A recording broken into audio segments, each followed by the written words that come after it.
주간 꾸레! 주간 꾸레가 돌아왔습니다. 2024년 첫 번째 주간 꾸레 시간이죠. 하지만은 행복한 소식이 아니라 안타까운 소식을 알려드리겠습니다. 2022년 바르셀로나의 마지막 경기이자 후반기를 시작하는 경기 15라운드 에스파뇰전 카탈루냐 더비에서 선제골을 넣었음에도 불구하고 PK로 동점골을 내주면서 1대1 무승부를 기록했습니다. 기록을 잠깐 살펴보면은 아쉬운 점이 매우 커요. XG값에서 2.33 대 0.88. 바르셀로나는 2골 이상을 넣을 수 있었다는 이야기인데 결국 한 골에 멈췄고요. 점유율이 77%, 슈팅을 무려 21차례나 했습니다. 코너킥도 10차례나 했거든요. 그럼에도 불구하고 한 골에 멈췄다. 이 점이 바르셀로나의 발목을 잡은 셈이죠. 자, 바르셀로나 같은 경우에는 이 카탈루냐 더비에서 무승부를 기록하면서 2018년 1월에 에스파뇰에게 0대1로 패배한 이후 카탈루냐 더비에서 공식 경기 10경기 무패를 기록했습니다.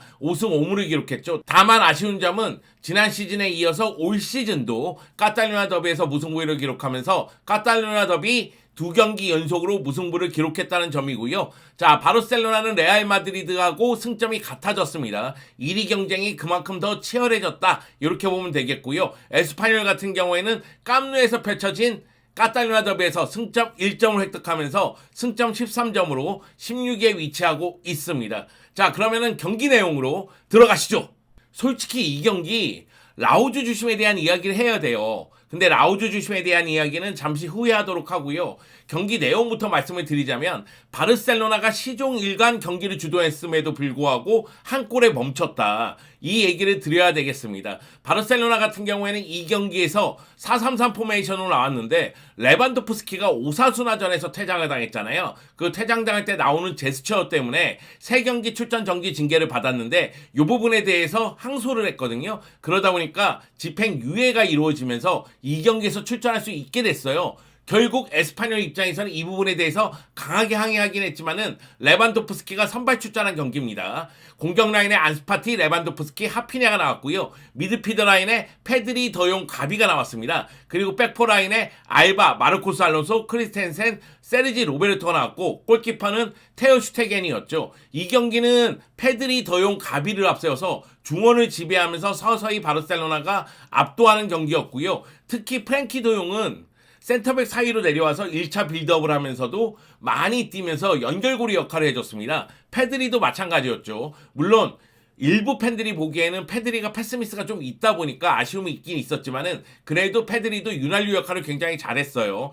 가비 같은 경우에는 52분에 허리 쪽에 통증을 느끼면서 교체 아웃됐는데 그 전까지는 활발하게 움직이는 모습이 있었습니다. 결국 미드필드에서의 힘은 괜찮았다는 얘기죠. 특히 프랭키 도용 같은 경우에는 부스케츠 롤을 소화할 수 있다는 것을 다시 한번 입증했는데요. 82분 동안 뛰었는데 그 사이에 패스 성공률 97%, 기회 창출 1회, 드리블 성공 1회, 정확한 롱패스 2회, 정확한 크로스 2회, 태클 성공 2회입니다. 그런데 이런 수치들이 놀라운 거는 거의 다 100%예요. 시도하면 성공했다는 거죠. 크로스만 3번 시도했는데 2번 성공했을 뿐이고 나머지는 성공률이 굉장히 높았습니다. 그래서 프랭키 더용이 미드필드에서 중심 역할을 톡톡히 한 경기였고 그러다 보니까 경기를 주도할 수 있었거든요. 그런데 좌우 측면의 힘이 부족했어요. 안수파티는 글쎄요, 컨디션을 더 끌어올려야 될 듯 보이고요. 그리고 하피냐 같은 경우에도 날카로운 모습을 보여주긴 했지만은 정확도가 떨어지는 모습이 나왔습니다. 결국 안스파티하고 하피냐가 좌우 측면에서 힘을 발휘하지 못하다 보니 레반도프스키가 상대 수비수의 집중 견제에 묶이는 상황이 됐고요. 그러다 보니까 레반도프스키가 이 경기에서 슈팅 4개를 시도했고 유효 슈팅은 하나밖에 기록하지 못했습니다. 레반도프스키가 살아나기 위해서는 중앙 쪽에서도 힘을 발휘해야 되지만은 역시 좌우 측면이 살아날 필요성이 있다는 거죠. 근데 안스파티도 안 좋고 하피냐도 안 좋았다는 거죠. 여기다가 두 선수를 모두 62분에 바꿔주는데 페란 토레스하고 우스망 덴벨레가 나왔는데 두 선수도 아쉬움이 있었습니다. 결국은 공격 쪽에서 힘을 발휘하지 못하는 모습이 나왔다는 이야기입니다. 이 경기에서 바르셀로나가 넣은 한 골은 마르코스 알론소가 세트피스 상황에서 넣은 골이에요. 텐센의 패스를 마르코스 알론소가 헤더로서 마무리 짓는 그런 모습이 나왔거든요. 물론 이 골이 터진 다음에 전반전에 추가골을 넣을 수 있는 기회는 충분히 있었습니다만 그 기회를 다 놓치는 모습이었고 상대 골키퍼의 활약도 눈부셨죠. 좌우 측면에서 힘을 발휘하지 못한다는 이야기를 드렸는데 이거는 차비 감독이 생각을 해야 됩니다. 좌우 측면 공격을 선수 개개인의 솔로 플레이에 의존하는 경향이 있거든요. 이 풀백들이 공격으로 올라오면서 여기서 연계 플레이가 또 이루어져야 됩니다. 알바 같은 경우에는 나름대로 공격 가담을 많이 했지만 안수파티하고 호흡이 그렇게 좋다고 보기 어렵고 세르지 로베르토는 하프 스페이스로 들어가는 장면이 그렇게 많지는 않았습니다. 결국 좌우 측면 공격수들은 풀백들의 지원을 받지 못하면서 솔로 플레이에 의해서 경기에 임하고 있고 그 가운데 힘을 발휘하지 못하다 보니 실수가 나오다 보니 최전방의 활약마저 떨어지는 그런 상황이 됐죠. 최근에 제가 느끼는 건 뭐냐면은 레반도프스키의 슈팅 숫자가 경기마다 차이가 크다는 겁니다. 이거는 뭐냐면은 측면 공격이 풀릴 때에는 레반도프스키도 최전방에서 슈팅 숫자를 늘려가면서 많은 골을 넣지만은 측면 공격이 안 풀릴 때에는 레반도프스키가 공격에서 고군분투하고 있지만 일관되게 슈팅 숫자를 가져가기는 어려운 상황을 맞이했다. 이런 이야기죠. 제가 보기에는 차비 감독이 측면 쪽에서 좀 더 세밀하고 유기적인 전술을 짰으면 좋겠습니다. 측면 플레이에서 솔로 플레이 할 때 결국 안수파티라든가 하피냐라든가 페란토레스라든가 우스왕 덴벨레가 컨디션이 안 좋을 수가 있잖아요. 이때에는 조금 더 풀백들이라든가 메잘라하고 연계해서 들어갈 수 있는 패턴을 만들어 놓음으로 인해서 최전방에 있는 레반도프스키에게 조금 더 공간을 만들어주고자 노력해야 된다. 이런 생각이 듭니다. 결국 바르셀로나 같은 경우에는 득점 기회를 맞이하더라도 마무리 짓지 못하는 모습이 있었고 레반도프스키가 상대 수비에 묶이는 모습이 있었고 그러다 보니 마르코스 알론소의 한 골에 만족할 수밖에 없었고 결국 후반전에 PK로 동점골을 허용하면서 승점 3점이 아니라 1점에 만족하는 모습이 나온 겁니다.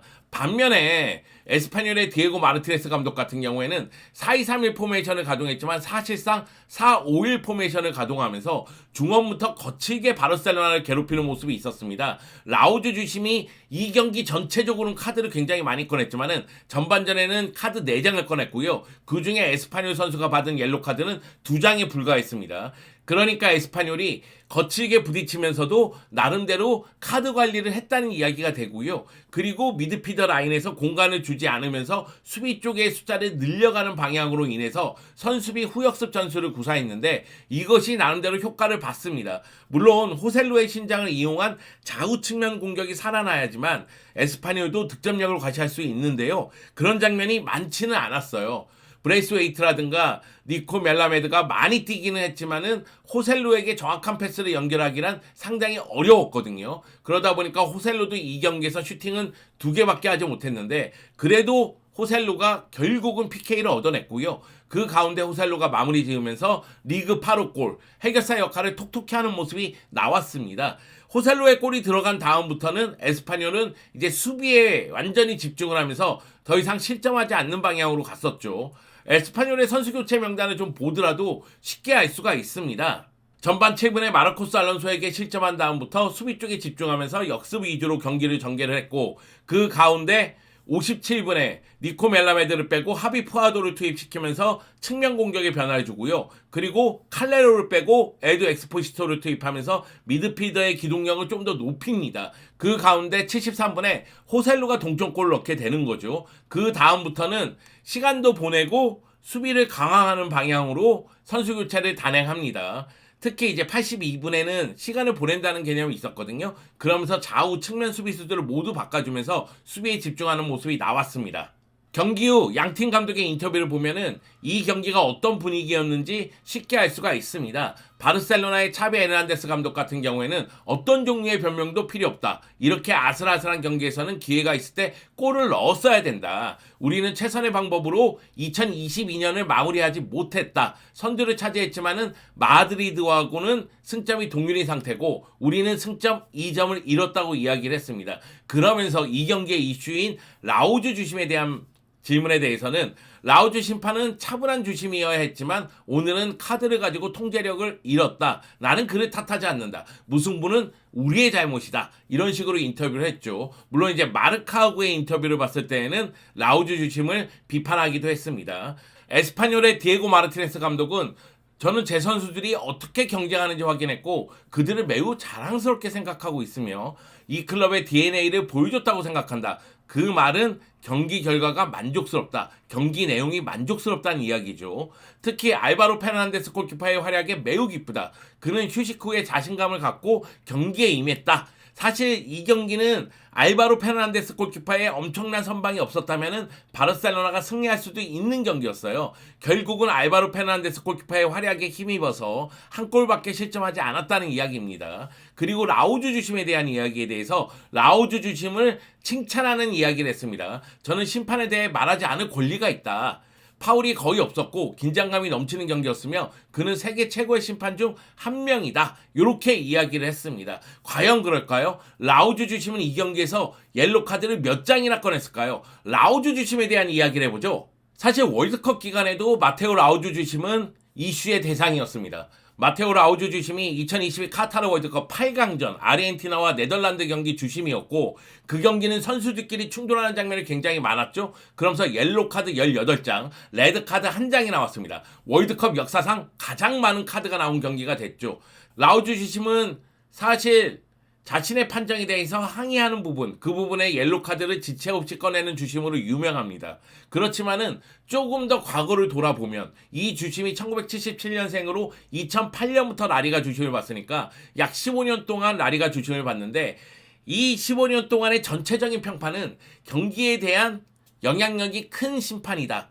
그리고 자신의 판정에 대해서 선수라든가 감독, 코치진 설득하는 데 능력이 있다. 이런 평가가 있었거든요. 하지만 지금은 그런 모습이 사라지고 있습니다. 올 시즌 라리가에서 8경기 주심을 받는데 옐로 카드가 42장이고요. 그리고 레드 카드가 무려 4장 나왔습니다. 그리고 나서 PK가 3회인데 이거를 한번 돌아보면은 거의 경기당 0.5장의 레드카드와 0.5회의 PK가 나왔다는 이야기도 되고요.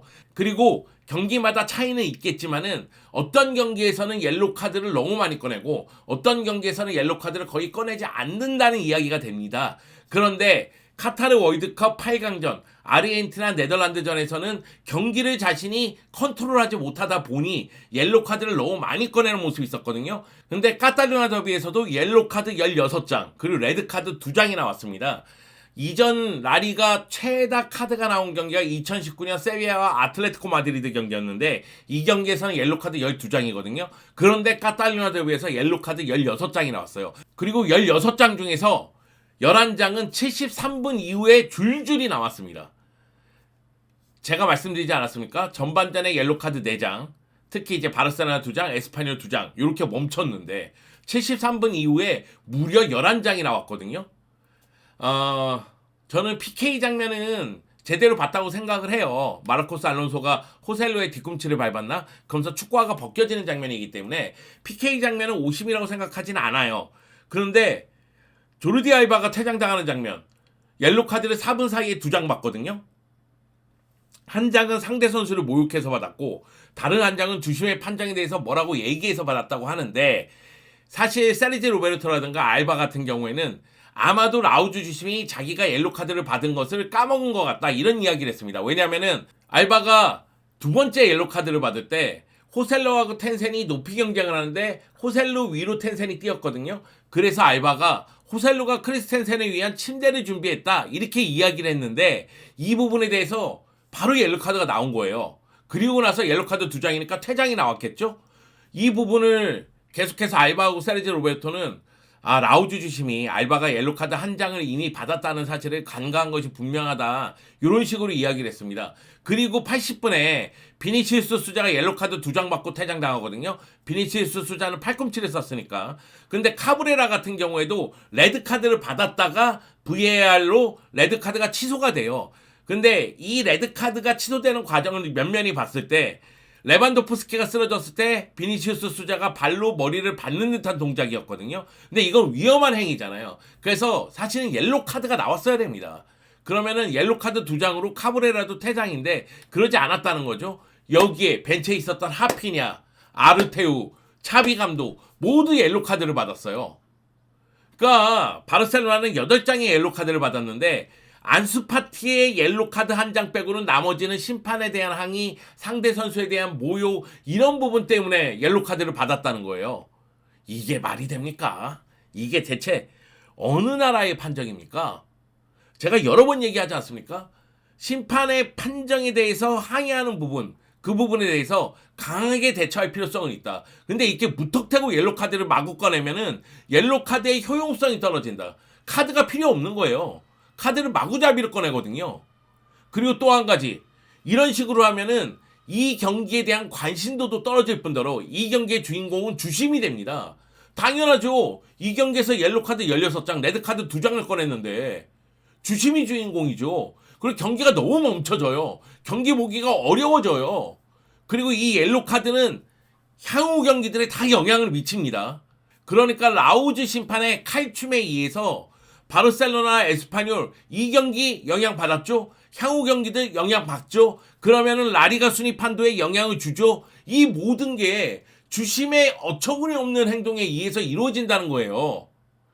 저는 그렇게 생각해요. 라리가가 프리미어리그라든가 세리아라든가 아니면 분데스리가라든가 타 빅리그하고 경쟁해서 조금 더 높은 관심도를 유지하려면 심판의 행동이 매우 중요하다고 생각을 합니다. 물론 투자가 이루어지면서 프리미어리그처럼 다양한 팀들이 우승에 도전할 수 있는 경쟁이 치열한 리그가 되는 것도 중요하죠. 그게 가장 중요하다고 생각하시는 분들도 있을 거예요. 하지만은 심판이라든가 리그의 질이라든가 수준이 높아져야지만 관심이 유지된다는 거죠. 이 경기 이후에 이틀, 한 3일 정도가 지났나? 아직도 손이 떨려. 라우즈 씨, 라씨, 야! 내가 아직도 손이 떨려! 진짜, 씨.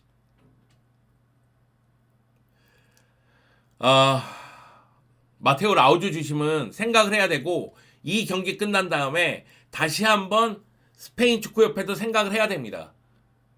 이런 식으로 경기 운영하면은 경기에 대한 관심, 리그에 대한 관심 다 떨어질 수밖에 없어요. 그러면 경쟁력은 당연히 떨어지게 돼 있고, 그러면은 자칭 세계 최고의 리그 이거 쓸 수 없습니다. 자칭으로도 할 수 없다는 얘기예요. 하물며 레알 마드리드 경기에서 비니시우스가 인종차별 발언을 들었다는데 주심의 판정은 이따이고 관중의 수준은 인종차별하고 있고, 이런 리그가 어떻게 발전하겠어요? 하나하나씩 해결해야 됩니다. 그리고 이런 일이 벌어지면 다시 일어나지 않게끔 만드는 게 중요해요. 제가 라리가 주심 판정에 대해 얘기할 때마다 여러 번 언급했지만 주심의 판정에 대한 항의에 대해서 카드를 남발하면은 이거는 카드의 효용성도 떨어지고 주심의 권위도 내려오게 됩니다. 주심의 권위를 살릴 수 있는 방법이 아니라는 거예요. 그리고 피해자는 더 큰 피해를 입는다. 무슨 얘기냐면 주심이 오심성 판정을 했기 때문에 항의를 할 거 아니에요. 그럴 경우에 만약의 경우 진짜 오심이면 여기다가 항의해서 옐로카드 또 받아요. 옐로카드 받아서 더 흥분해가지고 또 항의하다 보면 레드카드 나와요. 그러면 오심에 의한 피해도 받고 주심 판정에 의한 피해도 받는 거예요. 이거 어떡할 겁니까? 이거 누가 해결해줘요? 제가 바르셀로나가 승점 3점 경기인데 1점밖에 못 땄다. 그래서 이렇게 화내는 거 아닙니다. 나 그렇게 옹졸한 사람 아니에요. 저 그렇게 치졸한 사람 아니에요. 라우즈 주심이 하는 걸 봐서 내가 네덜란드 아르헨티나 경기 끝나고도 얼마나 화가 났는데, 그런데 카탈루냐 더비 끝나고 나니까 더 화가 나는 거야. 그러다 보니까 이렇게 하는 겁니다. 네. 주간꿀에 2023년 다시 시작하는 방송부터 너무 화를 내서 죄송하고요. 다만 욕 안 나온 게, 육두 문자 안 나온 게 다행이다. 라우즈 씨, 라 씨, 그 정도로 실망스러웠다. 이 얘기를 드리고 싶습니다. 자, 주간꿀에 아틀레티코 마드리드전 끝나고 돌아옵니다. 물론 그 사이에 코파델레이 경기도 있죠. 이 두 경기 모두 승리를 거둘지 지켜봐야죠. 여러분, 주간꿀에는 계속됩니다. 빠바바밤!